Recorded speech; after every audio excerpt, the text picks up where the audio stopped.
I've been, whew. First of all, it is hot, maybe 90 degrees, humid as hell. I'm wearing a hat, I'm sweating, but I've been promising this video for about 2 years now, and I really want to make a lot of videos on organic, natural farming for figs, and it really comes down to starting with the base. This is my living soil mix, guys. It's going to be a long one. I'm going to try to explain as much as I can. This is really about the mix. We'll talk more in detail in another video why I chose to do this. I really want to talk about more about the ingredients throughout the video. So let's get started. So when I first started in the fig hobby, I was actually really interested in the growing theories of the medicinal world, right? Those guys are genius. I say it all the time. They literally min-max every theory possible. And they tried everything that's out there. So I heard about this guy. His name was Clackamus Coots, legendary grower, organic, made this soil mix. Started hearing terminologies about living soil. So again, I'll go through that video another time, but this is my living soil mix based off Clackamus Coots recipe. Okay, so his recipe calls for 33% peat, 33% worm castings, 33% aeration, and then he has a special blend of amendments. I went ahead and got the same, so we'll talk about that when we get to that part. So let's start with this base, the 33% peat. Literally have two options. You can do peat or you can do coco coir or coco coir. They're pretty much similar. In a nutshell, in all my research I've done, these are the reasons why you want peat. First of all, the myth that peat is not sustainable, is complete garbage, not true. So don't make your decision based off that. The reason I decided to choose peat over coir is that peat holds onto nutrients a lot better than coco coir or coco coir. So that is really the main reason why I choose peat, right? I got this container of soil and I just want the nutrients to be there all the time. Coco coir or coco coir, the big issue with that is it has a tendency to easily flush out. So a lot of growers that want to flush out their pots throughout the season to kind of clean them out, you will use that. And also if you use coir, it has a tendency to be a little bit on the salty side. So let's talk about the base more. 33% peat. When we're talking about this 33%, you'll see me here. I'm going to make about 9 cubic feet of soil mix, of living soil. Each green bucket is about 1 cubic feet. So we'll need about 3 buckets of peat-based material. In this mix, I'm going to do standard stagnant peat moss that you can get at any local hardware store, gardening store, nursery. I'm going to put HP Pro Mix. Let me just explain this. The only reason I'm putting HP Pro Mix in there is because I do not have enough stagnant moss, and you'll see that in a second here. On the last bucket, I try to do a perennial blend that I generally get from my local nursery. Every nursery has a blend that's pretty easily packed. Just make sure that it's not too salty and you trust the people that do it. Again, let's go ahead and do it. I'll show you what we're working with and we'll go from there. So here is 5 gallons, almost equivalent to 1 cubic feet of HP Pro Mix. And then we got some stagnant peat moss down here. It is hot. I'm just gonna get to work here. This part is pretty self-explanatory. Peat over coir, in my opinion, holds a lot more moisture and again holds a lot more nutrients.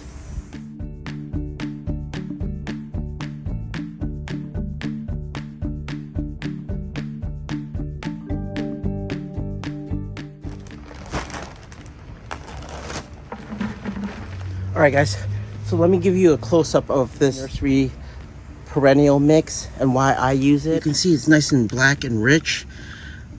Why I use it is if you ever watch millennial gardeners mix or a lot of old school growers, they like to highlight pine bark. I prefer not to have so much of that, but just a little goes a long way. It's really great for perennials, but like I said, when I attack my figs in the early stages of growing, I almost treat them like annuals. But I do like this. You can see it's really high quality stuff. And then I'll just go ahead and mix it in here. I'm gonna break that all up. It's in a lot of chunks. I'm gonna blend it all in, and then we'll come back and talk about the next step. Again, if you have any comments, questions about peat versus coir, drop them in the comments and I'll do my best to answer them. If I haven't mentioned yet, the reason I don't like using HP Pro Mix is I'm not a big fan of Perlite. When we get to the aeration part of the video, I'll explain all of that. Okay, so we got our base of peat all mixed up. It doesn't have to be perfect. You're gonna see, guys, there's gonna be a lot of mixing involved. Definitely the rake, the back end helps definitely spread it out. So the next thing we're gonna talk about in this formula is we're gonna do 33% aeration.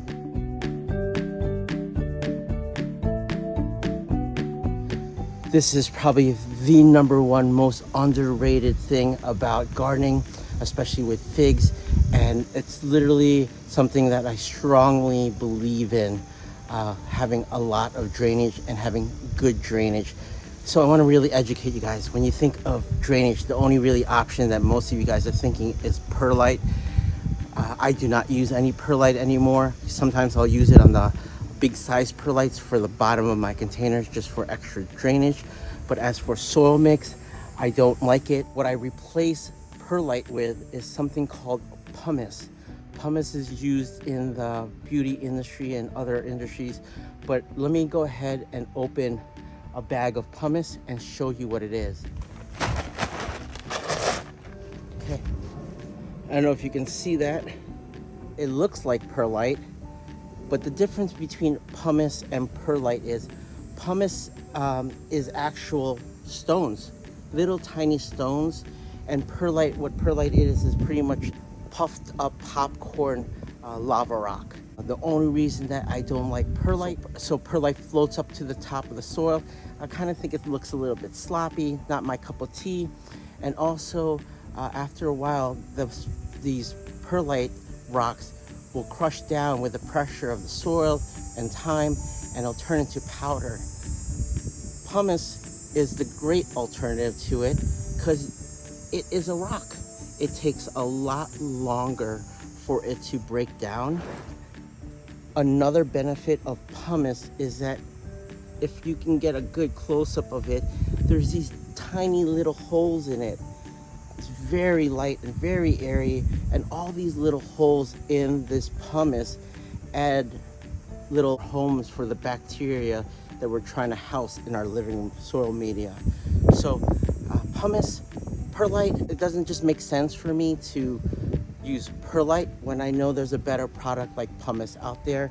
So what we're gonna do is we're gonna do 1 bucket of pumice, and then the next bucket we're gonna do is we're gonna talk about is rice hull. Let me go ahead and open that bag for you guys.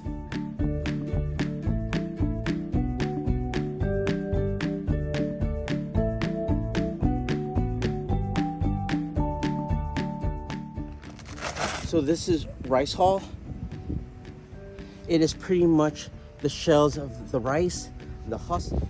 2 reasons why I like to use rice hull. Number 1, obviously, it adds aeration. It adds aeration that over the years can break down and help feed the soil. So number 2 reason that I love using rice hull, it has potassium silicate. Potassium silicate is really important for a plant. It's really great at strengthening cell walls and also at strengthening the plant's immunity. It also increases plants' tolerance to drought, hot weather, cold weather. It just helps really stabilize a plant's health. So that's another main reason. So if I had to choose between perlite or rice hull, again, I'm picking rice hull. Can you guys kind of see why I don't use perlite anymore? We're gonna go ahead and add 1 bucket of rice hull to our mix here.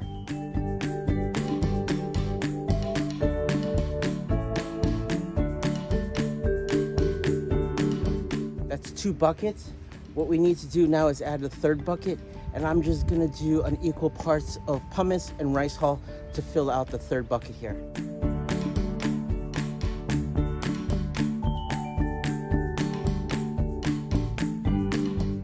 I'm just gonna mix that up and blend it all in.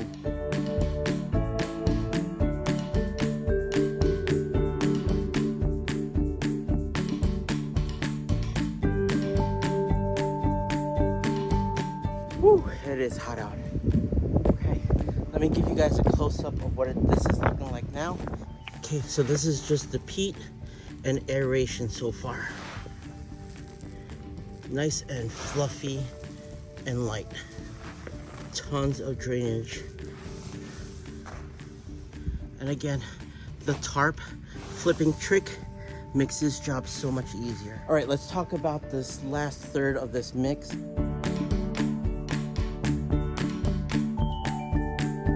Again, just like me, when I first started this hobby and I got on YouTube and I wanted to learn, all of these formulas that we were watching were talking about compost. You might be like, Homer, why are we all of a sudden talking about worm castings? So the reason that I decided to switch to worm castings, and I see it, and based off my research that I've done, is worm castings is really designed for annuals. It has a faster release of nutrients available to the plant right away. So when you see my plants shoot up to 8 to 10 feet tall in one season, it really has to do with this, the worm castings and the nutrients that are in this container. The reason that a lot of people like compost is really generally better for perennials, which figs are, don't get me wrong. The reason that we also want compost too as a fig grower is compost has more fungi, something that really benefits fruit trees better than, say, worm castings. Worm castings has more bacteria, which is really the engine of feeding a plant.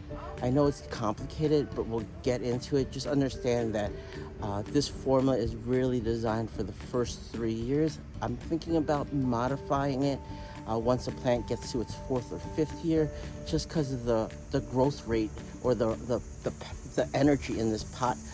I think might be too aggressive for a fig in its later years. Again, we'll talk about that in the future. So I'm going to do a little something different in this video. What I'm going to do is I'm going to do 2 bags of worm castings and 1 bag of really high-end premium compost blend. For my worm castings, I like to do 2 options. I like to buy a bag one, more affordable, and then I like to source 1 bag of really high local worm castings that has a lot of local bacteria, fungi, and all that microorganisms growing in it, so that it spreads out into my soil mix and starts to energize it. So let's go ahead and add those products to this mix. I want to give you guys a close-up to worm castings. They're just so awesome. If you've never used them, they just look amazing. Nice and fluffy. So this is the commercial bag of worm castings. So this second bag here is from a local company called Northern Illinois Worm Farm. I highly recommend you guys find a company or people or a farm that grow a local worm castings and just support small businesses. So I'm gonna go ahead and add these, and I'll show you what it looks like once I open it up.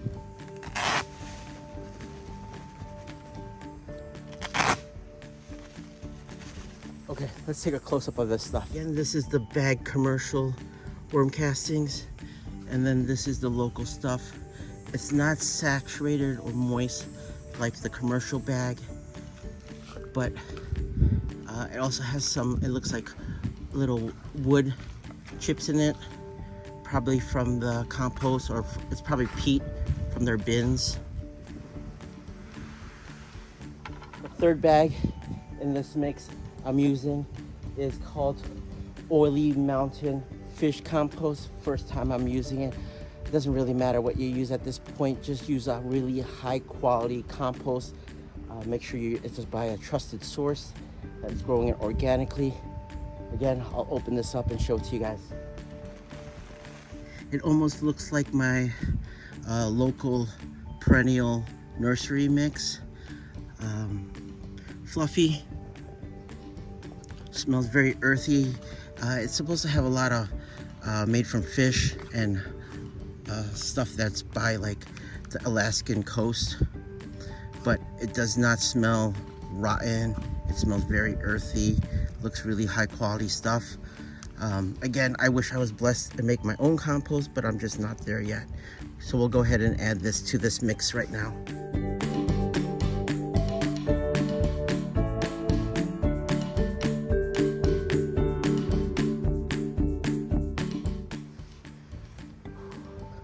Probably the hardest thing is mixing this. I'm gonna give it a good mix. Again, there's gonna still be a lot more mixing, so if you're not mixing it completely all in one go, it is okay, guys. There's more steps. I just need a breather. Whew. Let's take a close-up of this. So we've done the peat, the aeration, and now we mix in the worm casting and compost. This is pretty much the soil mix, guys. You can see how it's nice and fluffy, really light, great drainage. So everyone can get to this point on their own, no problem.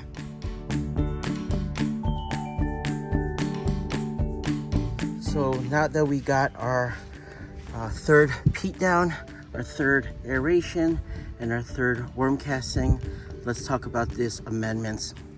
Again, this guy, Clackamus Coots, you can see I really support this company, Build the Soil. They don't pay me to do any of this promotion. I just really love the owner, Jeremy. He has a YouTube channel as well. Really great job at explaining organic growing. But there's 2 bags that you need to do this formula. This is his nutrient kit, and then he has a mineral mix. So you can go ahead and source your own ingredients. Stuff that you want to add to your mix is definitely lime, seed meal, kelp meal, oyster shells, oyster flowers, a whole bunch of stuff like that. I will definitely put all of the ingredients in the description. There's just too much to talk about. I've made this mix probably about 4 times now. The next item we're going to talk about is a biochar. You've probably been reading about it or hearing about it. Biochar is pretty much, generally they use bamboo or some porous kind of hardwood, burn it up, make charcoal out of it, and then what they do is to charge it up, they'll pretty much compost it. They'll soak it in urine, compost, earthworms, minerals. The reason that you don't want to put a lot of biochar in your mix is biochar has a tendency to soak up a lot of nitrogen. And the reason that you really want to put some biochar in it, it also has a lot of great properties, slow release of nitrogen. This mix here, just because it is a porous wood, has lots of tiny holes that are home to microorganisms. So generally, you don't want to put a lot of it.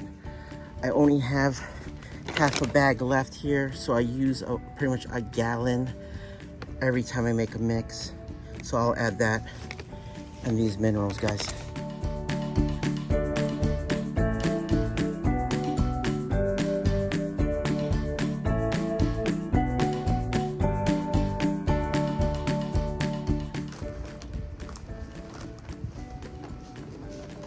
give you guys a close-up of this nutrient kit.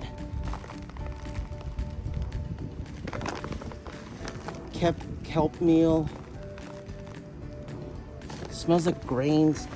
Just a lot of seed flour. Ground it up.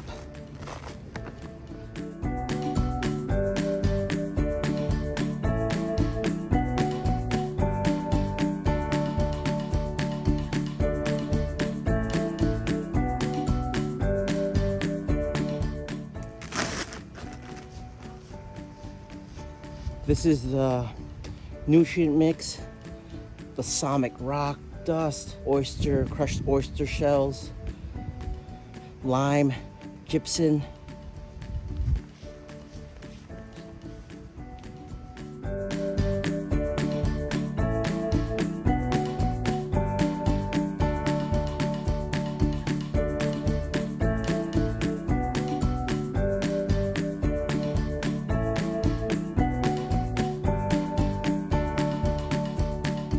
My last bag there is just my lime, with using a peat base start.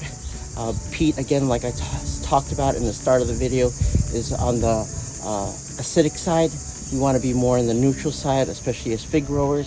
So I added extra couple scoops of lime in there.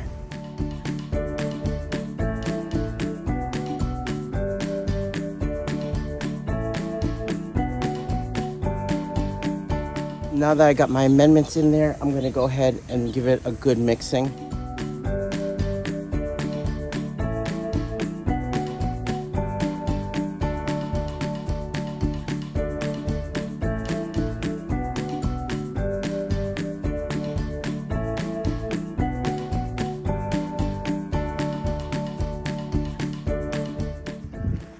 All right, guys, I got it mixed up. I want to give you guys a close-up of what it's looking like. You can see the peat, the rice hull, the pumice, the worm castings, compost, all the amendments blended. Again, you can probably see some spots. It's not perfect, but I will blend it more in a second. But that's what it's looking like, guys. Really fluffy. Looks amazing. Always happy with this blend. Once you got this mix, you need a place to store it. This is probably the biggest mistake of making living soil or making any mix in general.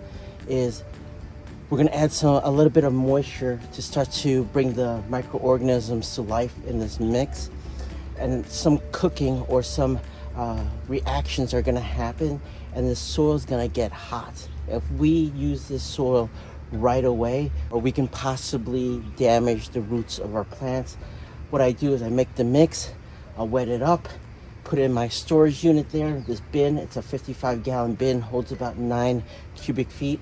What I'll do is I'll leave it there for about 2 weeks before I even use it. So I got a bucket, and I'll go ahead and spread it, and I'll show you what I'm talking about. The flat shovel makes this a lot easier. What I'll do is I'll start to build layers here. My living soil mix.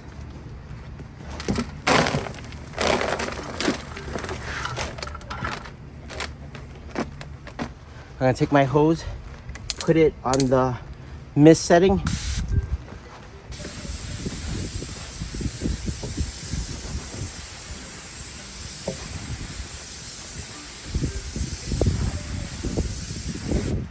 And I just wet the container down.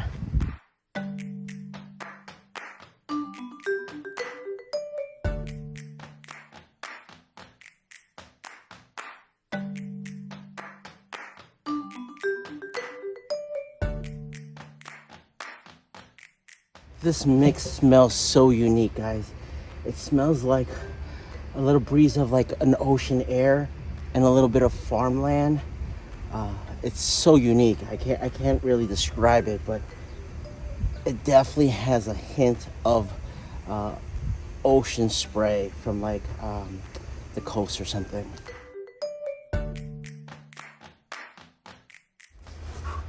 I really love mixing in this tarp.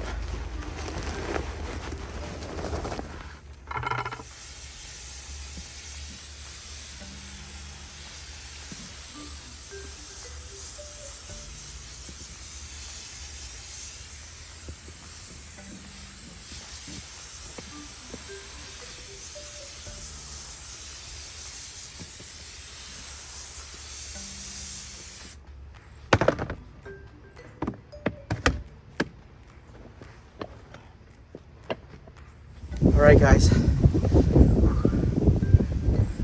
That was a lot of work. 2 years in the making for that video. This video is dedicated to Jesse. I owe you one. I did it, brother. Video's done. Living soil mix. Guys, you don't have to follow everything I say or exact steps. Just understand the concepts. Learn for yourselves. And I can't thank you enough for supporting the channel. If you liked it, please like. If you want to drop a comment, I would love to talk to you and answer maybe questions that you might have about my mix. And third, if you guys are really enjoying my content, please subscribe. It really helps me stay motivated in pumping out these videos because I've been going nuts here. I appreciate you guys.